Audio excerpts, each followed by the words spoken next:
Every sensor in your car, every signal in a 5G tower, every robot on a factory floor, somewhere inside there's a tiny chip translating the messy analog world into clean digital data. And odds are, that chip was made by today's company. Analog Devices, ticker ADI, a 60-year-old company that's quietly become the backbone of the intelligent edge and just posted its fourth consecutive quarter of accelerating revenue growth. We're talking about a company that's doubled its revenue in under 5 years, just received $105 million in CHIPS Act funding, and has Wall Street calling it the bellwether for the semiconductor recovery. This is episode 119 of Charged Alpha, and today we're going deep on Analog Devices. Let's get into it. So Analog Devices was founded back in 1965, right in the heart of the early semiconductor boom, by two MIT graduates, Ray Stata and Matthew Lorber, out of Cambridge, Massachusetts. The company's headquarters are now in Wilmington, Mass., and they've got about 24,000 employees worldwide. At its core, ADI makes integrated circuits that bridge the physical and digital worlds. Their chips convert real-world signals, things like temperature, pressure, sound, light, and motion, into digital data that computers can actually process. And then they do the reverse, too, translating digital commands back into analog signals that control physical systems. Think of them as translators between the messy real world and the clean digital world. They operate across four major end markets: industrial, which is roughly half their revenue, automotive at about 25%, communications at 15%, and consumer making up the remaining 10%. And the product portfolio is massive. We're talking data converters, amplifiers, power management, RF and microwave chips, MEMS sensors, and digital signal processors. Over 75,000 individual products serving more than 125,000 customers. Now here's why ADI is particularly interesting right now. They're sitting at the inflection point of a powerful cyclical recovery after navigating the 2023 to 2024 semiconductor downturn. Revenue has accelerated for 4 straight quarters, with Q1 fiscal 2026 coming in at $3.16 billion. That's up 30% year over year. And the Maxim integrated acquisition, that $21 billion deal that closed back in 2022, is now fully integrated and driving real cross-selling synergies. Meanwhile, 3 secular megatrends are converging: AI, edge compute, automotive electrification, and industrial automation. That's not a one-quarter story. That's a multi-year runway. Let's talk about the person steering this ship. Vincent Roche, born in Wexford, Ireland, earned his degree in electronic systems from the National Institute for Higher Education in Limerick back in '82. He joined ADI in 1988 as a marketing engineer and basically never left. Rose through the ranks for 25 years. Division Director, VP of Business Operations, SVP of Worldwide Sales, President, before becoming CEO in May 2013. He's only the third CEO in ADI's 60-year history, which tells you something about the culture of this company. Under his watch, ADI has transformed from a $2.7 billion pure-play analog shop into a $12 billion mixed-signal powerhouse. The acquisition track record is impressive. Hittite Microwave in 2014, Linear Technology in 2017, and then Maxim in 2022. Wall Street respects his discipline on capital allocation. And the integration execution has been remarkably smooth. That's often the hardest part of semiconductor M&A, preserving engineering talent while extracting synergies. Roche has done it 3 times now without a stumble. Let's dig into the financials, starting with valuation. ADI trades at $351.36, giving it a market cap of roughly $171.5 billion. Trailing PE sits at 63.4, which is steep, well above the semiconductor industry average around 41. Price to sales is 14.6. Forward PE drops to about 35, which tells you the street is pricing in significant earnings growth. So the valuation is rich. What's the growth story that justifies it? Revenue. Trailing 12-month revenue came in at $11.76 billion, growing 26% year over year. The quarterly trajectory tells the story. Q2 fiscal 2024 was $2.16 billion, and by Q1 fiscal 2026, they'd pushed to $3.16 billion. That's nearly 50% growth in less than 2 years. And the margins? Gross margin is at 62.8% on a trailing basis, though the most recent quarter reported 71.2%. Management is guiding for another 100 basis points of expansion. Operating margin is 29.2% and climbing as the higher margin Maxim products scale. Net margin sits at 23%. What about earnings per share?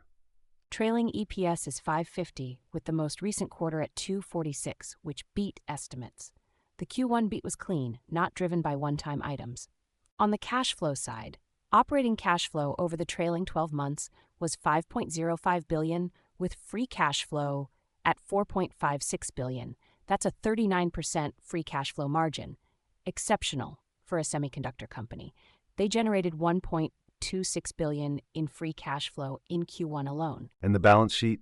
Cash on hand is $2.9 billion against total debt of $8.7 billion, so net debt is about $5.8 billion. Current ratio is 1.76. Debt to equity is a comfortable 0.26. They just announced an 11% dividend increase, which signals management's confidence in sustained cash generation. Overall, Analog Devices' financial health is strong, accelerating revenue, expanding margins, and robust free cash flow more than support the current capital structure. So what's the analyst community saying about all this? The consensus is firmly buy. Out of 29 analysts covering the stock, 24 rated a buy, 5 have it at hold, and 0 sells. The consensus price target is $381.70, implying about 8.5% upside from current levels. Any standout calls? Bank of America just raised their target to $425, the highest on the street, citing AI edge compute tailwinds. Needham is at $400, highlighting the industrial automation recovery. On the more cautious side, Piper Sandler maintained neutral at $360, flagging valuation premium concerns. Goldman Sachs and Stifel both reiterated buy, with Goldman pointing to Maxim synergy acceleration. What about the most recent earnings reaction? Q1 fiscal 2026 reported on February 18th. Revenue of $3.16 billion beat consensus. EPS of $2.46 also beat.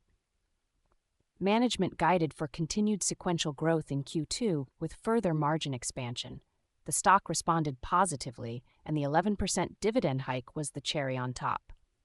The next earnings report is May 28th. That's the date to circle. All right, let's lay out both sides. I'll take the bull case. The number one catalyst is the industrial automation renaissance. ADI has outsized analog content per machine in robotics and factory automation, and this is being driven by a structural global labor shortage, not just a cyclical bounce. We're talking about a multi-decade trend where every new robot, every new automated production line needs more ADI silicon. Fair. But here's the bear case, starting with valuation. 63 times trailing earnings is not a forgiving multiple. The semiconductor industry average is 41.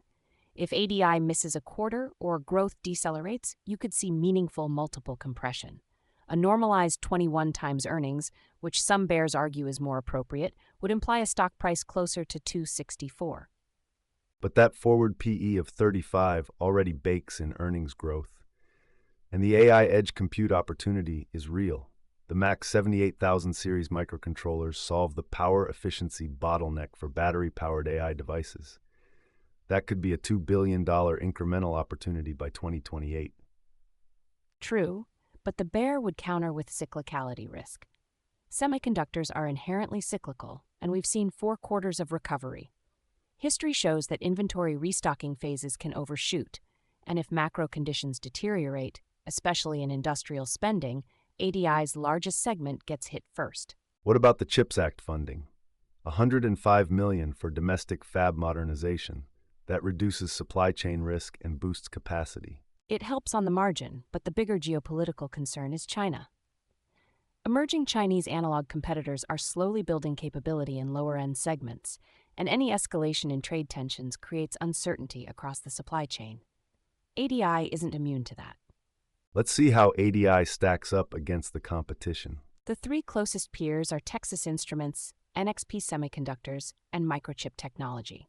TXN is the gorilla, 205 billion market cap, trailing PE around 39, and the highest operating margin in the group at nearly 38%. But TXN's revenue has been essentially flat, down about 2% year over year, as they pour capital into fab build-outs. So TXN has better margins but worse growth. Exactly. ADI trades at a premium on PE, 63 versus 39, but ADI is growing revenue at 26% while TXN is shrinking. NXP is the most auto-exposed of the group at about 55% automotive revenue. They trade at 26 times earnings and 4.2 times sales, the cheapest in the peer set, but revenue is also declining at nearly 3%. And Microchip? MCHP has been the hardest hit. Revenue is down 8% year over year, operating margin collapsed to 4%, and net income is actually negative. They're trading at a steep discount on price to sales, 8.8, but that discount reflects real fundamental pressure. ADI is clearly the quality premium name in this group, and the growth trajectory justifies at least some of that valuation gap. Let's check in on the options market. What's the smart money positioning? The put-call ratio is 0.72, which leans moderately bullish. Implied volatility is at the 38th percentile, pretty subdued, meaning the market isn't pricing in a major near-term catalyst or risk event. Call open interest clusters around the 360 to 400 strikes, which lines up nicely with sell-side targets. And on the put side? Put protection is concentrated around 300 to 320. The next potential volatility catalyst is the May 28th earnings report.